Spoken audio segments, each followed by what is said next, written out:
Let me tell you something before you go. Whenever people come see me live, I try to say something meaningful to people. I'm in the laugh business.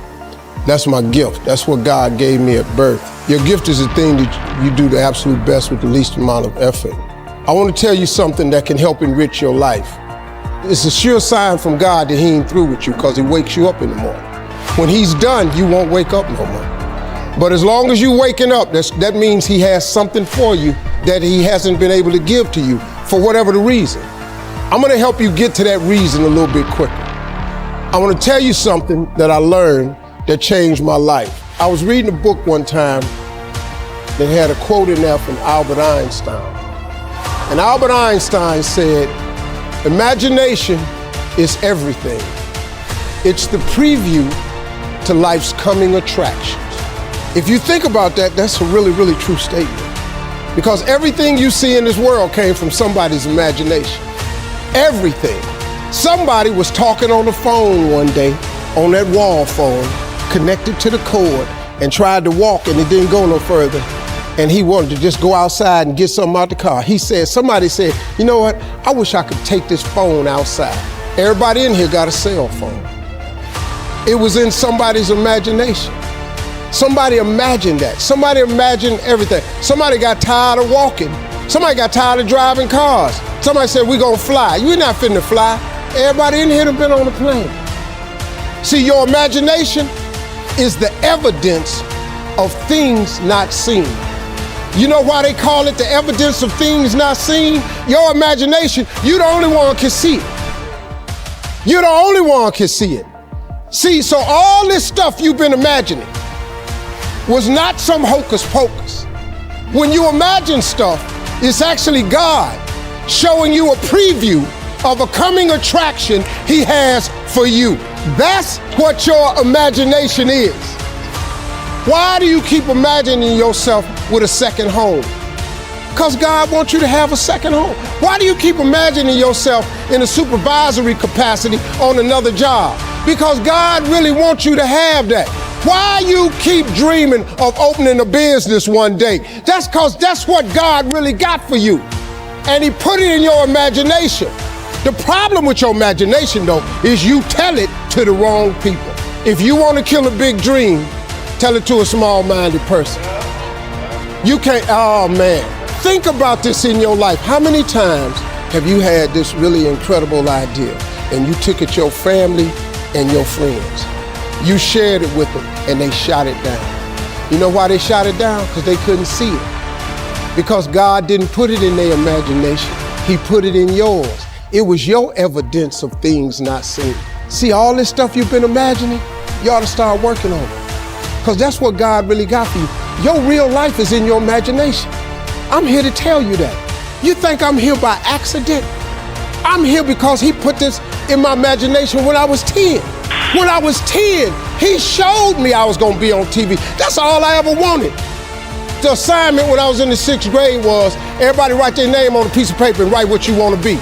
You know what I wrote on my paper? I wanna be on TV. Now, the problem I had though, was I used to suffer with a serious stuttering problem. I couldn't talk outside my house. I stuttered for years. I flunked out of school. I'm on my 3rd marriage. I lost everything I ever owned twice. I've been homeless and lived in a car for 3 years. But at 10 though, I wrote on a piece of paper, I want to be on TV. So the teacher went around the room and read everybody's paper. She had you stand up when she called your name. And the only assignment was your name and what you want to be. Doctor, lawyer, dentist, basketball player, football player.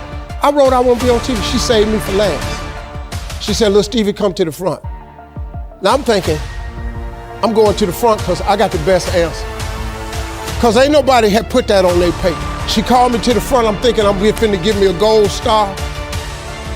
But I was wrong about that. She called me to the front to humiliate me. First of all, you know I can't talk. I suffered with stuttering stammer so bad, man. I couldn't talk at all. And that lady lit in on me. "Why did you write this on your paper?" Now I'm standing there, I can't talk. Who in this school ever been on TV? Who in your family ever been on TV? Who in this neighborhood ever been on TV? I'm crushing, man. I'm standing there dying. She said, look at you standing there. You can't even talk. How they gonna put somebody like you on TV? So every Christmas, I send her a flat screen TV. Because I don't want her to miss me. I do not want her to miss not an episode of me. Because I wanted her to see what God had done for me. The fact that you couldn't see it, it wasn't for you to see. He put it in my imagination. But after 3 years of homelessness, losing everything I ever owned twice, suffering through flunking out of school, go home and cut your TV on. That little boy with the stuttering problem, he all over that TV. You can't cut your TV on. You can't cut your TV on not now day of the week, and you don't see that little boy. That little boy with the stuttering problem is all over that TV because God put it in my imagination. All I did was hang on to that thought. I just kept hoping. I just kept hoping that what I had wrote on the paper would come true. A lot of times it wasn't about no faith. I didn't believe it sometimes. When you homeless and living in a car, how you see yourself as a TV star? But I just kept hanging on there. Because my mama was a Sunday school teacher, I kept hearing her say, God didn't bring you this far to leave you. God didn't bring you this far to leave you. Why do you think he keeps waking you up? Because he got more for you. He got way more for you. He got plans for you. But he needs your faith. He just needs you to call on him. He needs you to dust off your imagination and just go for it. You got to try. Quit waking up thinking you ain't got no say-so in your life. You have a choice in this matter. You can't stop what happened to you, but you can doggone sure do something about what happened to you. Life is 10% what happened to you, is 90% what you do about it. Somebody in your family gonna die. Somebody in here gonna get fired. Somebody here gonna get an eviction notice. Somebody gonna get laid off. Somebody company gonna close. That's life. Somebody you love gonna break up with you.